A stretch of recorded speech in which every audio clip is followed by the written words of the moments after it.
That's not good enough, is it? I have to make a little clay. I have to make a little clay flag. Yeah, But definitely. It may break if it's too small. Oh, that's okay.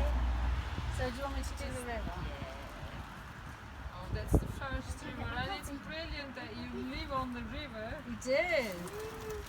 You can put like a thick layer of Yeah, it. these are good for you. They Yeah.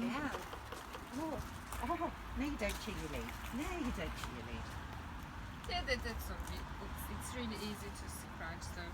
I can see you trying to be really professional.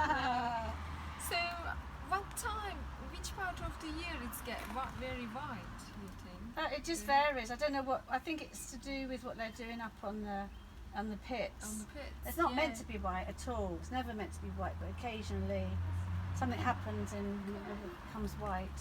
Hence why it's called the White River. Years ago, it used to be white a lot, but environmental health and all those riverways and all that, because they have to make sure it's not white. But I would think